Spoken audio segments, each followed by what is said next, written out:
from the News Channel 5 Network and the Tennessee Department of Labor and Workforce Development. This is State of the Workforce. Hi everyone, and welcome to State of the Workforce. I'm Chris Cannon.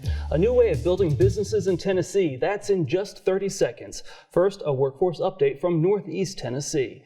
The hospitality and tourism industry was front and center just a couple months ago in Kingsport, and so was the Department of Labor and Workforce Development. Commissioner Deniece Thomas was the keynote speaker at the Governor's Conference on Hospitality and Tourism. The event brought together more than 500 stakeholders from Tennessee's second largest industry. Commissioner Thomas let them know that the hospitality and tourism industry is a department priority, not just for finding a workforce for the all-important entry-level jobs, but also for showing the possible paths for a long and successful career in this critical labor sector. Now, let's go to the focus for today's business, and that's businesses doing business in Tennessee.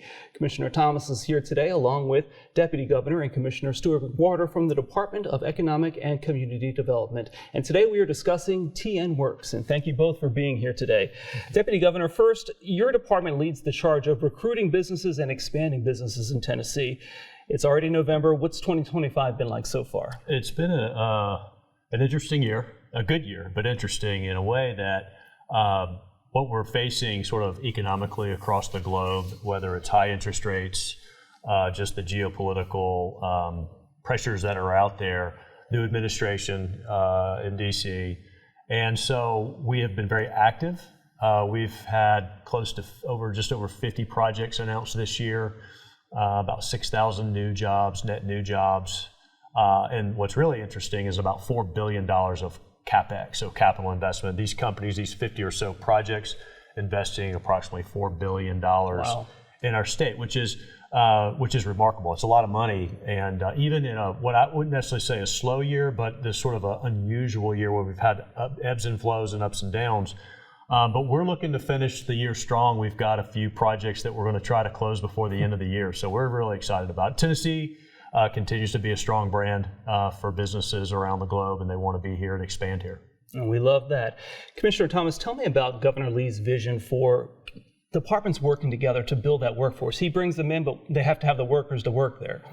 Yeah, Chris, absolutely. I think the governor's vision for us has been what it's been for since his first term. It's we get to do this work together, and collectively we know we can do it better, stronger, bigger for Tennessee. So for us, having a workforce, Stuart keeps us quite busy.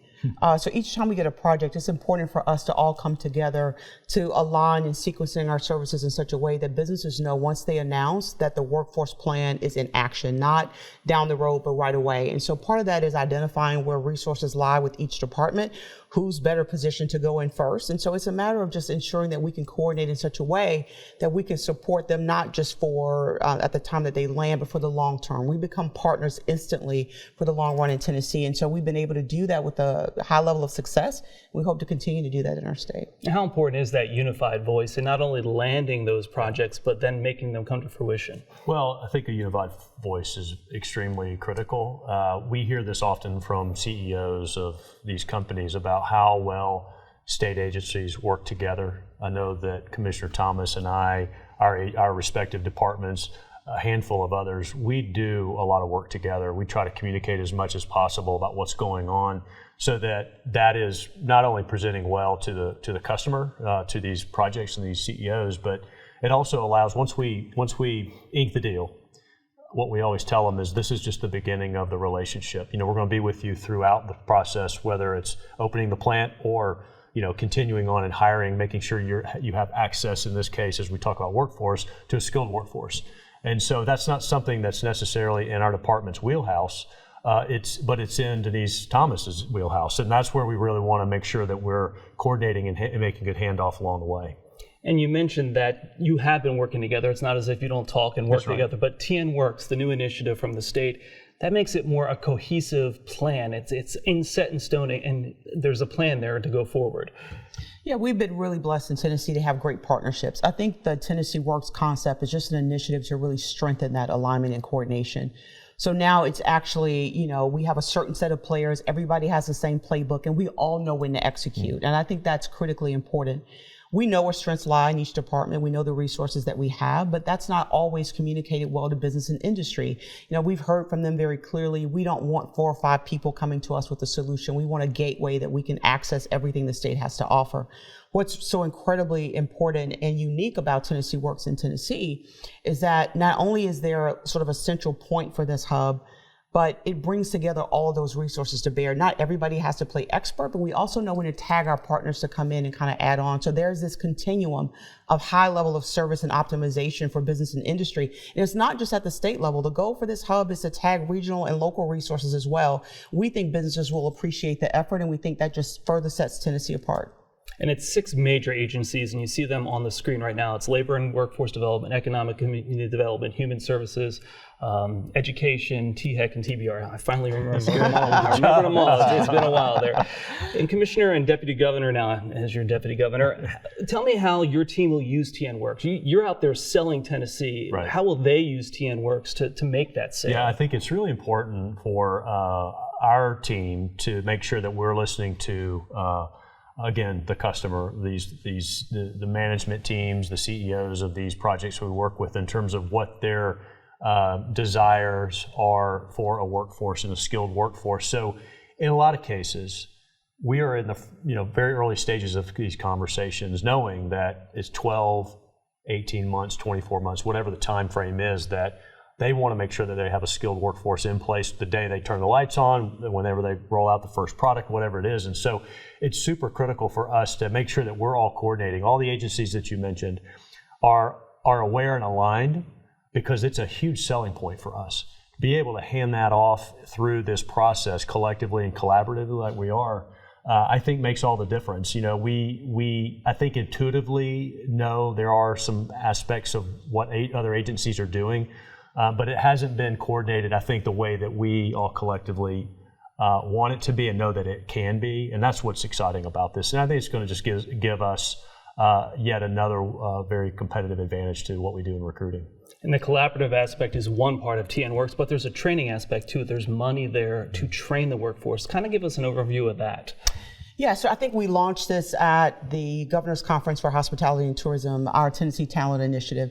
The goal of that is to align our resources in such a way that we can ensure that not just the training is available, but we can support businesses and industry, both with new and expanded training opportunities as well. So the funding that's attached to TNWorks allows us to really put resources where they're needed, with greater intentionality, listening and hearing from business and industry, and really providing the support to our partners that do it. As Deputy Governor mentioned, labor doesn't train them. We fund some of the training, but we certainly know who does. And so that's where, the Tennessee Higher Education Commission and Tennessee Board of Regents comes into play. We can really pass that baton with resources to allow them to do the critical work that they do to upskill, reskill, retool Tennessee workers so they're ready for the opportunities that exist. And the governor always says the state with the jobs wins. Do you think TNWorks will help Tennessee win? Oh, for sure. There's no doubt. And, I think, the governor also says that the state with the workers are going to win too. So, we need to make sure that we're putting all the resources and assets that we have available to us together to continue to not only train and retrain and upskill, but also it gives us the opportunity to think about what the future workforce looks like as technology is coming into everyday life. I mean, the AI industry, or the entire universe of AI is moving rapidly, obviously, but it's changing industry, it's changing occupations at a rapid pace, and I think it's really important. And I think what TNWorks will be able to allow us to do is be ahead of that as much as we possibly can. I don't know if we'll ever be ahead of it, but we certainly want to be moving along, understanding what's happening with technology, AI, all the things. And so there's no doubt it's going to be a competitive advantage for us. All right, well, you all stay where you are. We have a lot more to talk about. TNWorks will become Tennessee's workforce hub, but that hub must have a home. And coming up, we'll take you into the space that will become the TNWorks hub and highlight other changes this initiative will bring to Tennessee. State of the Workforce is back right after this. We are back with Commissioner Thomas and Deputy Governor McWhorter to talk more about TNWorks. And Deputy Governor, recruitment is important, but innovation is important. And how are you bringing innovation to the Department of Economic and Community Development? Big developments this year in that field. There has been. I think, Chris, we've had as a state just decades of great success in manufacturing. We're a very manufacturing-rich state in terms of the types of industries across very diverse segments. What we're trying to do and what we are doing is working very closely with these global brands on their research and development corporate spend. So in other words, talking to a company that is making things here in our state, we know that they have a research and development arm somewhere, whether it's in North America, the US, or somewhere else globally. And so the question that we ask them is, what can we do, the state, to help you make the decision to invest those R&D dollars in our state with our research and development partners? And so we've put some programming together to try to allow for those pathways to be created, and it's working. And what I find so interesting is that many of these companies just don't know what's here. And so part of it is just an awareness and education of what we have, across the state, from east to west. I mean, we've got some great things happening in our state, so the key is to make sure that they're aware of that. And so we've seen some great opportunities and success there. And then another subcomponent of that is what we've been doing in nuclear. It's been, we've been fast and furious, very active as a department in the nuclear industry space, and excited about the future of where that's going to take us. And you and Commissioner Thomas were in Oak Ridge last month for a huge announcement from Radiant. Yes. A lot of those announcements in that area. That's a hot spot for the state right now. It is. I mean, it's Oak Ridge, it's the Manhattan Project. Lots of great history. In terms of the community, the people, the intellectual capital that's there, and it's a community that understands nuclear energy. It's particularly new nuclear. It's the new technologies that are coming out. And the governor and our General Assembly made a decision a few years ago that we are in a very unique position as a state to capture that. Because we see what's happening across the world with respect to generation of power and the transmission of power. Everybody believes, at least those that lead the state, believe that new nuclear is the future of generation of power. And I mentioned AI and data centers and all the things that are happening, population growth here, more demand. And we believe that really is going to give us a competitive advantage long term in the things that we're doing. So we've had a couple years under our belt in the nuclear industry grant making process. We've incentivized about 6 projects, close to 2,000 net new jobs. And the thing that's remarkable in all that is close to $6 billion of capital investment over that 2-year period just in nuclear. And a lot of that is concentrated in Oak Ridge for the reasons I mentioned. But what's unique is that we have the opportunity across the state to work across the state with nuclear. And it's not just companies specific to nuclear energy, it's what we call the supply chain. So it could be anything that supports the industry. But because of Oak Ridge, a lot of excitement, with what's happening with our leadership, we're seeing a lot of demand. We have another, I think it's close to $10 billion of pipeline opportunity that we're having conversations with right now. And that leads to a specialized workforce. Now, not everybody who's going to work at these plants, there are jobs where you don't need to be a nuclear scientist, but it's a specialized workforce that you need to find for these companies. Yeah, but I think it also opens up the opportunity for transferability of existing skill sets as well. I mean, one of the things I really appreciate about the companies that are coming to Tennessee is, some of them will need highly technical skills, but a lot of them are looking for folks that already have a dedicated skill set that needs to be, quote, nuclearized. And so the institutions in the Oak Ridge area and education, really institutions across our state, are prepared to do that. We're seeing tremendous amount of programs start to give rise that are able to take folks that maybe have a technical background and are looking for ways to reshape their skill sets to be able to take advantage of the incredible opportunities that are available in the nuclear industry. So yes, for some of us, we're going to attract the best and brightest. I mean, you have UT right there, who obviously is a pipeline that can be explored. But there are also people that maybe never thought that they could have a career in nuclear that really have an opportunity to do that with dedicated training. And so we fully believe in the prowess of our education institutions that can help folks take advantage of those opportunities. Does that mean doing business a little differently in that area? I think that's right? I think it's doing business different in the area, and I think it's also thinking different. And that's what I really appreciate about our state, is that we're all really leaning into, it doesn't have to be what it's always been. It's about doing things different. And for Tennessee to keep its global competitiveness and stay on the edge of innovation, we have to think differently about how we prepare our workforce, the opportunities we put in front of them, and also how we educate and innovate. And so I think educational innovation is something that we're all very bought into. I think the hub will activate that in a way that we haven't seen before.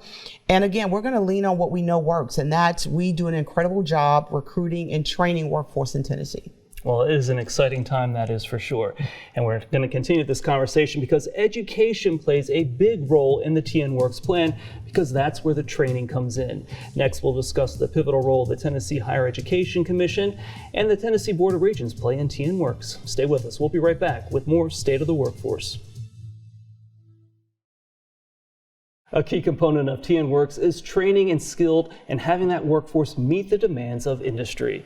That's where the educational arm of TNWorks comes in, and Dr. Stephen Gentile is the Executive Director of the Tennessee Higher Education Commission, and Dr. Jeff Sisk is an Executive Director at the Tennessee Board of Regents. Thank you both for being here today.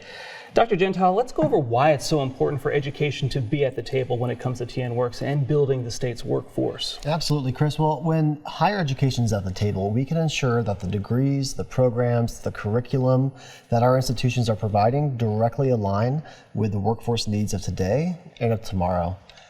It's important to know, though, that all of our institutions are already in contact with the workforce, that their livelihoods depend on it. They want to do good by the students that are attending to make sure that when they graduate, they have a job coming out. But if you take a step back, we have over 50 public institutions, 24 TCATs, 13 community colleges, 11 public universities, 34 independent institutions through our partners at the Independent Colleges and Universities Association, and hundreds of for-profit and nonprofit institutions that we authorize. So it's important for THEC and TBR to be at the table because, yes, all those institutions are engaged with the workforce, but we can ensure that one entity is helping to bring them all together to provide what the state needs for the workforce. And Dr. Sisk, the General Assembly and Governor Lee made a tremendous investment in the TCATs. You can drive by any TCAT and see the construction site. They made a big investment in the construction industry because there are just buildings going up across the state. How is that expansion and that expanded capacity going to help with this problem of finding that, it's not so much a problem, but making that workforce there? Yeah, a generational investment. And Definitely. We're incredibly grateful for Governor Lee and members of the General Assembly for fully funding the TCAT Master Plan. Nearly $1 billion in investment, a generational investment, like we said, but not only to expand capacity, but to modernize the instructional structure of our campuses. And if you go back a couple of years, it's actually closer to $1.5 billion total in investments, including renovations and other capital maintenance projects. A phrase I like to, when I'm talking to manufacturing in the industry, a phrase I often hear is, they will say, this isn't your parents' or your grandparents' factory anymore. Well, we're going to be doing some ribbon cuttings soon, and this will not be the TCATs of your parents and your grandparents either, just new modern instructional spaces. We're incredibly excited about that. Kind of an understated aspect of that is the flex space that we're involving in the construction and the design in the construction. If a prospective industry is looking to locate, it's a huge selling point for our partners at ECD about locating in Tennessee. You can come in early while you're building your building. We can train your future workforce while you're doing your construction. Similarly, for existing business and industry, it's a space for them to come in, train on new equipment, new processes as well. So it is we're partnering a lot with ECD, and what you'll hear them say and what we absolutely agree with, a workforce development pipeline is just as important as great roads, affordable energy, infrastructure, and shovel-ready sites when it comes to economic community development. Dr. Gentile, you had mentioned, the four-year institutions have been there all along. Have you had to evolve, though, in the past few years to meet the demands of this growing workforce? Absolutely, and we've seen innovative practices across Tennessee. Think back 10, 20, 50 years ago.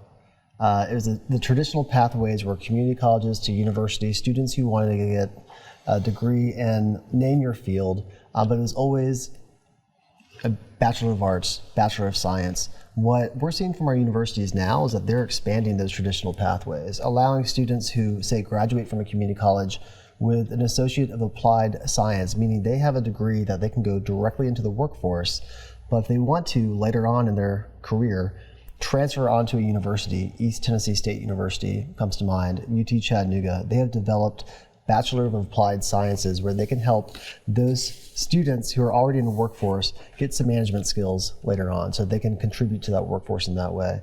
We see more direct contact between universities and our TCATs that were not there in the past. What comes to mind is TCAT Crump and UT Martin in the western part of the state. TCAT Crump has a 1-3 program. 1 year at TCAT Crump, get your, I believe it's the Farming Operations Technology Diploma, and you're ready for the workforce immediately with that credential. But if you want to go on to UT Martin, you can take that degree and articulate it and within 3 years come out with a bachelor degree of agriculture. So you get the theory, you get the management skills, and that allows universities to help those TCAT students progress in their field.